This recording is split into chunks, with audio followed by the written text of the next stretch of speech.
Hi everyone, it's me again, Eric Guzman, and welcome back to my YouTube channel. For today's video, we are going to discuss the principles of law of sines and apply it to trigonometric problems. So, without further ado, let's begin.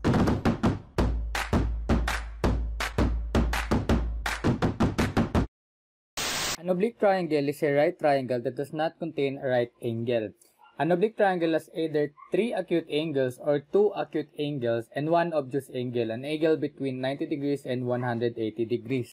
This figure is an example of an oblique triangle which has 2 acute angles and 1 obtuse angle. So we can label this as, this is gamma, this is alpha, and this is beta. And the 3 sides, we can label them as the A, B, C. And these points, ito, pwede rin natin silang i-label as A, B, and C. Considering this triangle as triangle ABC and as an oblique triangle labeled in this manner, then meron tayong tinatawag na law of sine. So itong law of sine na to, may apply natin when solving oblique triangles dahil hindi naman natin pwedeng i-apply yung principles ng right triangles. So in law of sines, meron tayong formula.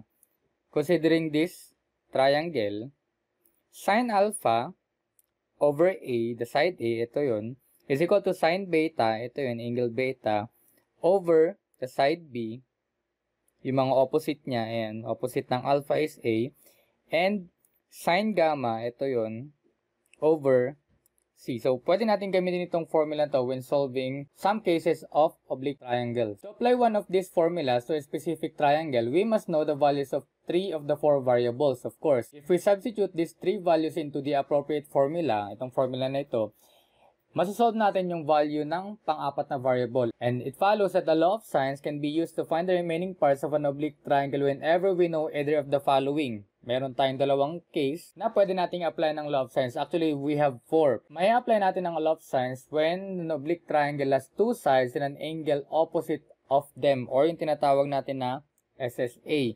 Pangalawa na pwede nating apply is yung 2 angles and any side, or yung AAS or ASA na oblique triangle. So, in the next video natin, we will discuss the law of cosines. And may apply naman natin law of cosines dun sa dalawa pang case ng oblique triangle, yung tinatawag natin na SAS and yung SSS oblique triangle. Take note na itong law of sines natin, itong principles ng law of sines natin, pwede nating i-write as A over sine alpha is equal to B over sine beta is equal to C over sine gamma. Pwede natin siyang i-write ng ganyan. And instead of memorizing the 3 formulas na ito associated with the law of sines, it may be more convenient to remember the following statement. Ito yung statement na yan, the law of sines general form. In any triangle, the ratio of the sine of an angle to the side opposite that angle is equal to the ratio of the sine of another angle to the side opposite that angle. Example number 1 for law of sines. Solve the ASA triangle given alpha, angle alpha is 48 degrees, angle gamma is 57 degrees, and side B is equal to 47. Let's draw the figure para mas maintindihan natin. Say this is the oblique triangle.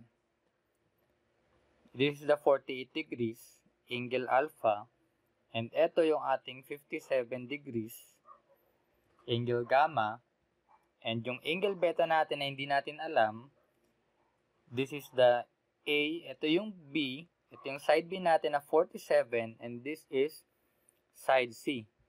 So, this is triangle A, B, and C. So, sinunod natin kung ano yung type ng triangle na ASA triangle siya.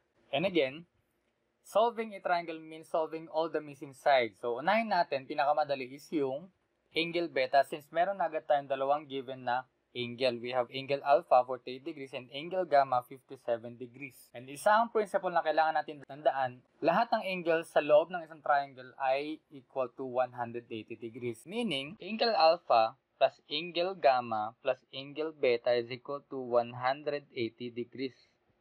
We have alpha plus gamma plus beta, 180 degrees yan. And since alam na natin itong angle alpha and angle gamma, we can now solve for the angle beta. Angle beta is equal to 180 degrees minus angle alpha na 48 degrees minus angle gamma na 57 degrees.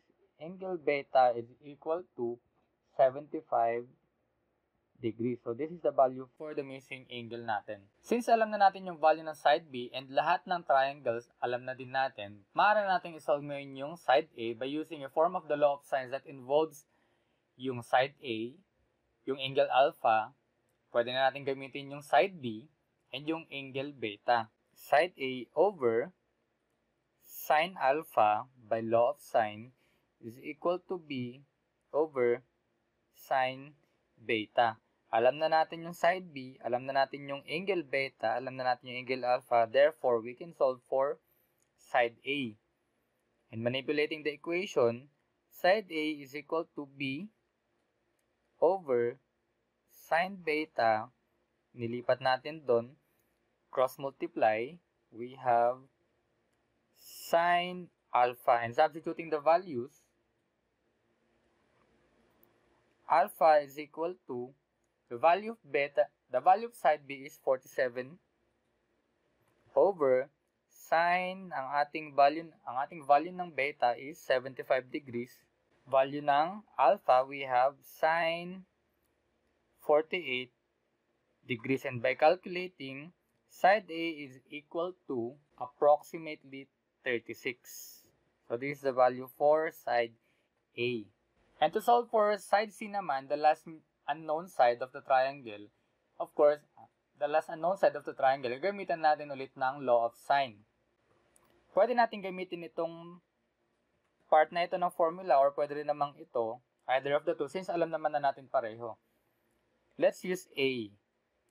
A over sine alpha. Alam na natin yung A, 36. Alam natin yung alpha, kanina pa, we have 48, is equal to the unknown side C over the opposite angle niya is yung sine gamma na alam na rin natin. So, solving for side C, this is A over sine alpha. Cross multiply tayo dito. This is sine gamma. Substituting the values, C is equal to, ang value ng A is 36 over sine 48 degrees, value ng alpha, times sine, yung gamma natin na 57 degrees. And by calculating, side C is equal to approximately 41. This is the value for all the missing sides and angles of the triangle ABC of example number 1. Example number 2, for law of sines, solve the SSA triangle given angle alpha 67 degrees, side A 100 and side C 125. Assuming this is our triangle, this is the angle alpha na 67 degrees, and this is the side A 100, and this is side C na 125. This is angle gamma, and this is angle beta. This is side B. So, ang unknowns natin, we have 3. Side B, angle gamma, and angle beta. Yung labels na yan ng triangles natin, angle beta, angle gamma, side B, it depends upon nyo kung anong label ang ilalagay ninyo. Since alam na natin yung angle alpha, side A and side C, we can find angle gamma by using form of law of sines that involve yung side A, yung alpha, yung side C, and yung angle gamma. We have side C over sine gamma na unknown is equal to side A over sine alpha. Alam natin ito, alam natin ito, alam natin ito. Pwede na nating masolve yung sine gamma. Pwede nating masolve yung gamma. So, this is sine gamma. Nag-cross multiply dito. This is A sine gamma equals C sine alpha, and since we are solving only for ito, ililipat natin ito sa baba. So this is divide both sides by side A, cancel. Sine gamma is equal to C sine alpha over A. Again, ang hinahanap lang natin is yung angle gamma. So, we need to transfer to the other side of the equation itong sine. So, paano? Magiging negative siya, arc sine. Gamma is now equal to arc sine or sine raised to negative 1 times ang value ng c natin is 125. Sine, ang value ng alpha is 67 degrees over value ng a na 100. By calculating angle gamma using calculator is equal to math error. Kapag math error ang lumabas sa ating calculator, ibig sabihin, dito sa given sides and angles of the triangle natin ay hindi pwedeng makabuo ng triangle. Another, take note, kapag yung sine gamma natin or sine any of angle, yung sine gamma natin is equal to, solving only this one, 125 sine 67 degrees over 100, this is 1.1506 approximately. Dapat, yung magiging value natin for every form na ganito, any angle, sin theta, sin beta, sin alpha, sin gamma, dapat hindi siya lalampas sa 1. Kapag lumampas na sa 1, ibig sabihin, no triangle can be constructed with the given parts. So, you need to remember that. And this is example number 2. Example number 3 for law of sines. Solve the SSA triangle given angle beta 36.7 degrees, side A 12.4 and side B 8.7. So let's draw first the figure para mas maintindihan natin. Assuming this is our triangle, this angle beta, angle alpha, and angle gamma, side A, side B, and side C. So let's find first the angle alpha, and to find the alpha, we proceed as follows. Gagamitin ulit natin yung law of sines. Sin alpha over A is equal to sin beta over B, since alam natin yung side A, side B, and angle beta. So we cross multiply. This is B. Sin alpha is equal to A sin beta. And susolve natin is yung angle alpha lang. We divide both sides by B. Para makancel, cancel. Sin alpha is equal to A sin, this is beta, beta over B. And to check kung makakabuo ba tayo ng triangle with these given values, again, tandaan natin, kapag ito, yung sine angle natin is lumampas ng 1, no triangle can be constructed with the given values. But, kung less than 1 ang value nitong sine angle natin, ibig sabihin, tama yung ating given values. Check muna natin, sine alpha is equal to, value ng A natin is 12.4. Sine beta, ang beta natin is 36.7 degrees over side B na 8.7. Ang value ng sine alpha natin is equal to approximately 0.8518. Ibig sabihin, makakabuo tayo ng triangle and we have the right values. There are two possible angles. Angle alpha between 0 degrees and 180 degrees such that yung sine alpha natin is approximately 0.8518. Ayan. So, the reference angle natin, itong angle alpha natin, solving, angle alpha is equal to arc sine or sine raised to negative 1 times 0.8518. Magiging value, first value niya ay 58.4 degrees. Another value for angle alpha, let's say this is angle alpha 1 and this is angle alpha 2, is 180 degrees minus angle alpha 1 na 58.4 degrees equals 121.6 degrees. Isa yan na pwede maging value ng ating angle alpha. So we have 2. Yung angle alpha 1 natin, which is 58.4 degrees, give us triangle na ganito ang itsura. And this 36.7 degrees angle beta, and this is eto. So this is the unknown angle pa. And kapag ang ginamit naman natin yung angle alpha 2 na 121.6 degrees. Ang magiging itsura ng ating angle is ganito. This is the 121.6 degrees and this is the 36.7 degrees and this is the unknown angle gamma. If we use this angle and isa-solve na natin yung angle gamma unknown, ito, this is angle gamma 1. By the principle na the sum of all angles in a triangle is 180 degrees.